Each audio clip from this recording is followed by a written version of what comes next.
Welcome to अंजला गपशप channel पे। तो आज हमारे साथ बहावन नगर के बहुत ही मशहूर शख्सियत जो कि किसी भी तारुफ के मुताज नहीं, डॉक्टर मोहम्मद फरकान साहब, जो कि किसी भी तारुफ के मुताज नहीं है, बहावन नगर के प्रोफेशनल डॉक्टर हैं। आज हम इनके साथ गपशप लगाएंगे और इनसे जानेंगे इनके मेडिकल फील्ड के हवाले से। अस्सलाम वालेकुम डॉक्टर साहब। वालेकुम सलाम। क्या हाल है डॉक्टर अल्लाह साहब? का ठीक हो? शुक्र, आप सुनाओ कैसे हो? ठीक। डॉक्टर साहब, आप हमें अपने मेडिकल के सफ़र के बारे में बताएं। आपने कैसे स्टार्ट किया मेडिकल? मेरा बेसिकली ताल्लुक बहावल नगर से ही है, ठीक है। और मैट्रिक एफएससी भी मैंने बहावल नगर से ही किया है। और उसके बाद मेरा निश्तर में एडमिशन हो गया। निश्तर में एडमिशन के बाद जो है मैंने एमबीबीएस निश्तर मेडिकल कॉलेज से किया और फिर स्पेशलाइजेशन के लिए मैं लाहौर चला गया। वहाँ फिर मैंने 2 साल गंगाराम में और 3 साल में लाहौर जनरल अस्पताल में स्पेशलाइजेशन की आर्थोपेडिक्स में, और फिर एफसीपीएस आर्थोपेडिक्स करके बहावल नगर में मेरी पोस्टिंग हो गई। आप आर्थोपेडिक फील्ड में कैसे आए? आर्थोपेडिक सर्जरी आपने कैसे इस वजह से आए? मतलब आपने कैसे सोचा कि इस फील्ड में आना है? आर्थोपेडिक्स में इस इंटरेस्ट इसलिए था कि एक तो ये है कि इसमें जो रिकवरी होती है ना वो फौरी होती है। जी किसी की हड्डी टूटी है ना, अगर उसका ऑपरेशन किया है तो वो फौरी अगले दिन ठीक होता है। जी तो इसमें मरीज ज्यादा खुश होता है। और इसमें क्रोनिक इलनेस मतलब लंबे अरसे के लिए ट्रीटमेंट जो है ना वो मरीज का चलता तो है, लेकिन मरीज की रिकवरी बड़ी अच्छी रहती है। जी तो मरीज फुली रिकवर हो जाता है। आर्थोपेडिक्स में ऐसी बीमारियां जिससे मरीज मुकम्मल सेहतयाब हो सकता है। जी माशाल्लाह, आपने 7 दिन अस्पताल बनाया, ये आपके जहन में कैसे ख्याल आया? ये मेरे जहन में तो नहीं ख्याल आया, ये मेरे वालिद साहब अरशद महमूद गुज्जर साहब हैं, उनके जो है ना साहबदीन मेरे दादा का नाम है।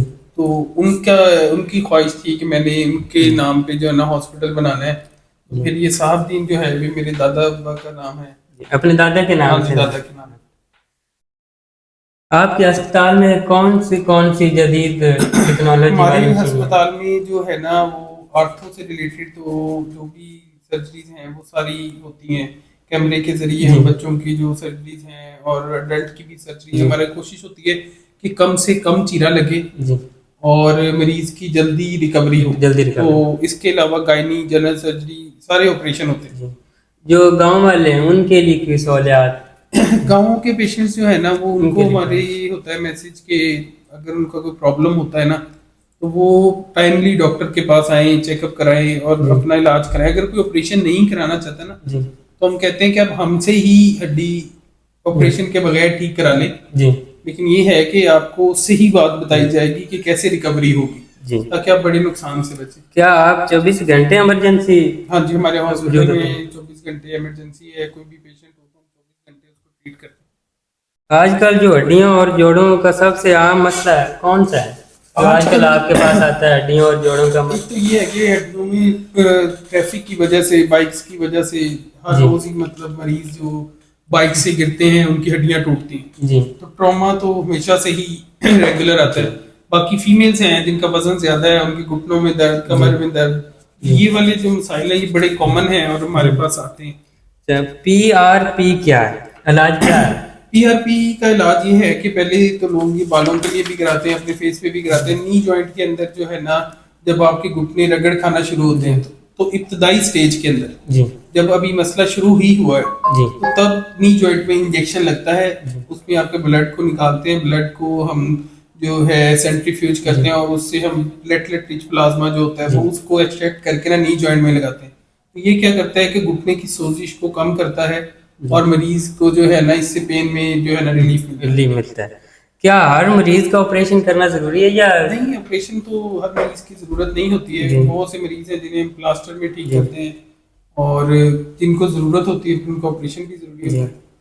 जी, बच्चों में हड्डियों और मसलों का इलाज किस हद तक मुमकिन है?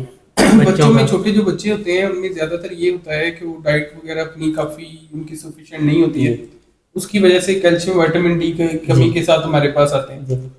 तो दूसरा इसके अलावा टेढ़े पाँव के साथ हमारे पास बच्चे बड़े आते हैं। एक तो माँ बाप को ये चाहिए कि बच्चों को कैल्शियम, विटामिन डी अपना जो है ना लाजमी उनको दे।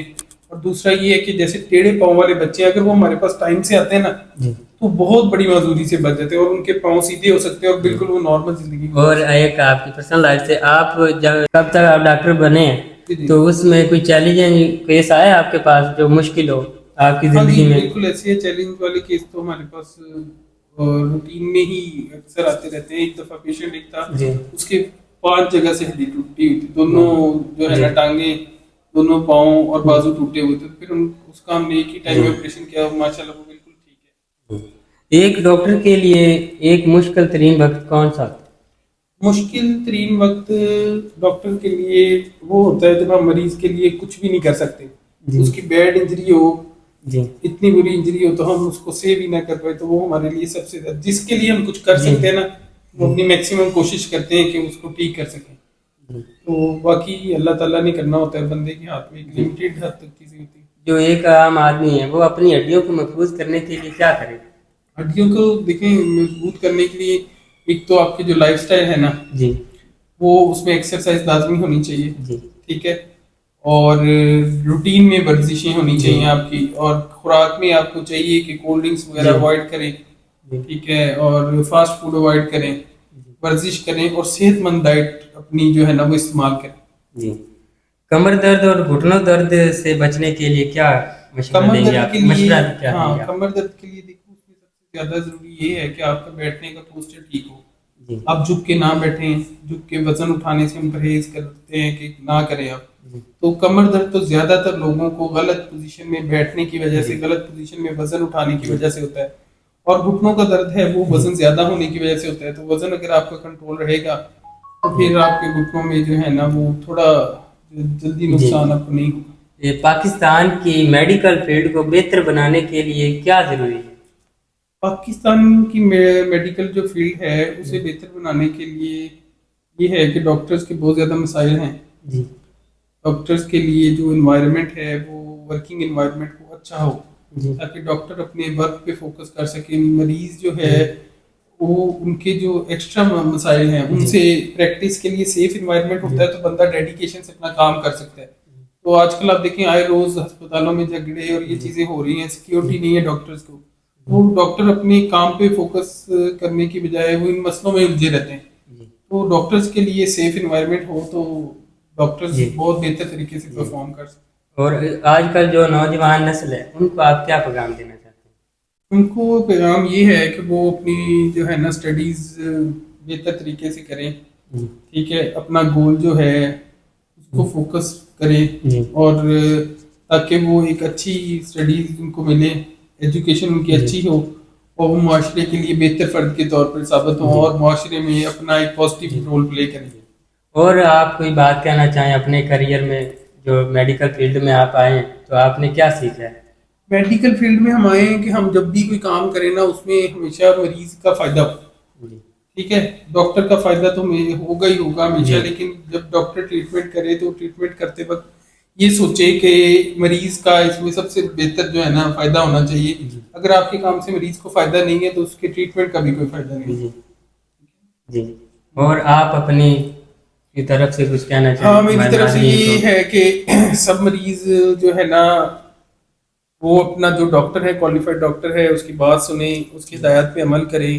آپ ڈاکٹر کے پاس آتے ہیں, فیس پے کرتے ہیں, تو ڈاکٹر کی بات سنیں, جو ڈاکٹر کہہ رہا ہے اس پہ عمل کریں. اکثر مریض ایسا ہوتے ہیں کہ وہ خود اپنا ہی جو ہے نا وہ جو ٹریٹمنٹ انہوں نے کروانا ہوتا ہے وہ کہتے ہیں اسی طرح ہمارا ٹریٹمنٹ کریں. حالانکہ آپ لوگ سمجھدار نہیں ہیں, جو ڈاکٹر ہے وہ آپ سے زیادہ سمجھدار ہے. تو جو ڈاکٹر آپ کو کہتا ہے اس پہ عمل کریں, انشاءاللہ اس سے آپ کو بہتری ہوگی. ہاں جی ناظرین, یہ تھے ہمارے ساتھ بہت ہی باون نگر کے مشہور پروفیشنل ڈاکٹر فرقان ارشد صاحب, جنہوں نے اپنا قیمتی وقت ہمیں دیا.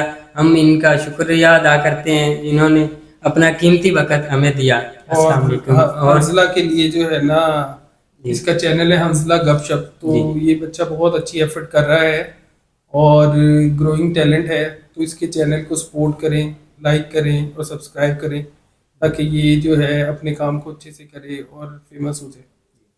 السلام علیکم.